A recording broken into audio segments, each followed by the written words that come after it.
Thank you. Hi, Senator Vance. Hi. Thank you for being here. So I'm from Shillington, Pennsylvania. I'm concerned about what's going on in the world today. My son, like you, served in the United States Marine Corps. Hear, hear. Thank you, and thank him.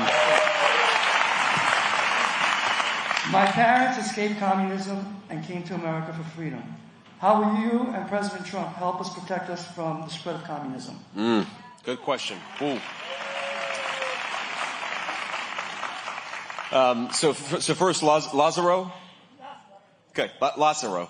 Thank you for your question, and thank you for your son's service. And it's one of these things that's interesting. I don't know if you've noticed this, but when I talk to people who are really concerned about communism and really concerned about socialism, it's two groups of people that are really concerned about it.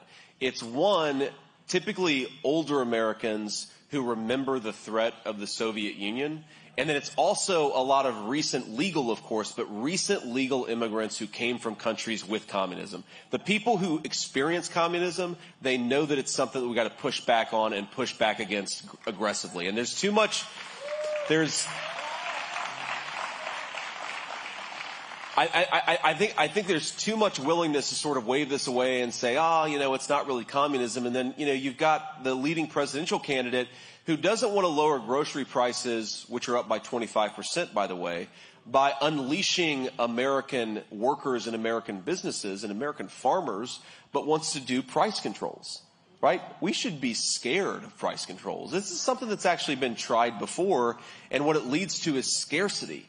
It leads to you not being able to buy flour or bread or apples at the grocery store. That's not what I want. I want to lower prices by unleashing America's farmers, making more food, and getting it to the people that need it, right? That's how you lower the cost of food, not by price controls.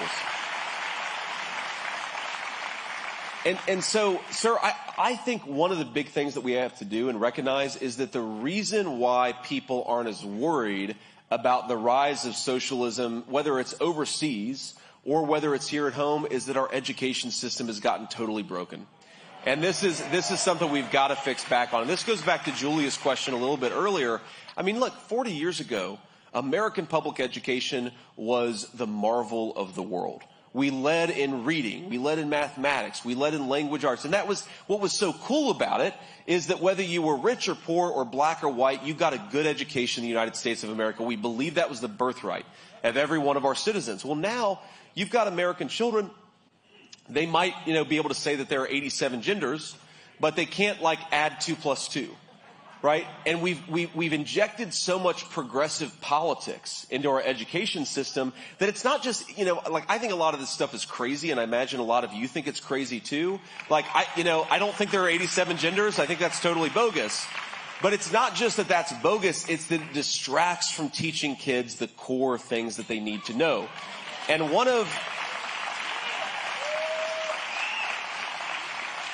And sir, one of the things I think American children need to know is that there is an alternative system out there called socialism that leads to death and poverty, right? That's one of the most important civic, pieces of education that we can give our kids, is to teach them, why has America been so prosperous over 250 years? It's not perfect, of course. We haven't always gotten things right, but we've done a hell of a lot better by hewing to basic fundamental principles, and a lot of these countries have completely gone off the rails. I mean, literal starvation in places like Venezuela because they haven't followed the same ideas that we have.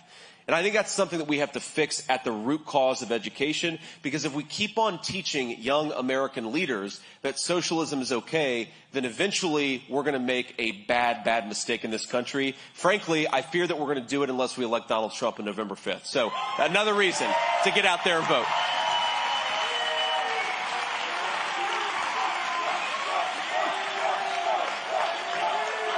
I just saw this beautiful baby. How old is she?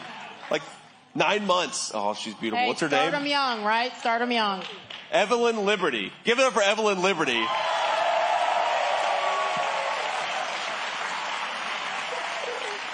Oh. I mean, JD, doesn't that make you think about Number 4? Yes, I mean, it does. Keep going. Yeah, talk to my wife about that. Oh, I'm going to talk to her, right, yes. You want to drop right into a marital conversation. That's, I want to have a 4th baby.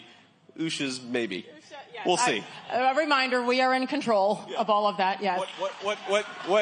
What she says is not even talking about it till November 5th. That's what she says. So she's smart. let's win this election first. First things first. Real quick follow-up to what you said. One of the beauties of Florida is the diversity, and so many people who have come over here legally as immigrants and proudly. And I talk to them quite often in Ubers. It's amazing how the conversations begin there. And there was a young man today from Cuba, many from Venezuela, and they bring it up and they say it all the time. Americans don't understand. They don't understand what's at stake and what's on the line because to your point, they've never felt it. They've never lived it. And of course, it's not going to be talked about in the mainstream media. So it does go back to education. The problem there is then we have unions and we have tenure. You got to blow that whole thing up. But how realistic is that?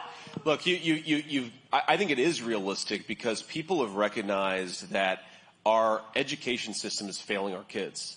So, and it's funny, it's often public school teachers who know the most about how corrupted it's become. Because they don't want to be teaching all this crazy stuff. They want to be teaching kids reading, writing, American history. And this is one of the reasons, I know this is a big issue in the state of the Commonwealth of Pennsylvania, is we've got to do school choice to give parents ownership over their kids' education. And there's also, there's something here which I think, look, we're Republicans. We typically believe the government should be smaller. We don't want the government in our bedrooms. We don't want controlling our lives. But there are things that the government needs to do and needs to do well. Like it needs to do immigration enforcement, and it needs to do it well. When the government is in, this is of course local government, but when the local government is educating our kids, we want them to do it well. And this is competent government. We've got to get back to that, right? Smart people running the government and making sure it does its job. Yes, we want it smaller, but when it's doing something, we want it to do it well. We're not asking for that much, are we? Right. Apparently. Yeah, we figured it out. I mean, look, we apparently had education figured out pretty well 40 years ago, and it's by getting away from some basic truths that we've screwed it up. And once again, to all those teachers in the audience, besides Julia, yes, thank you.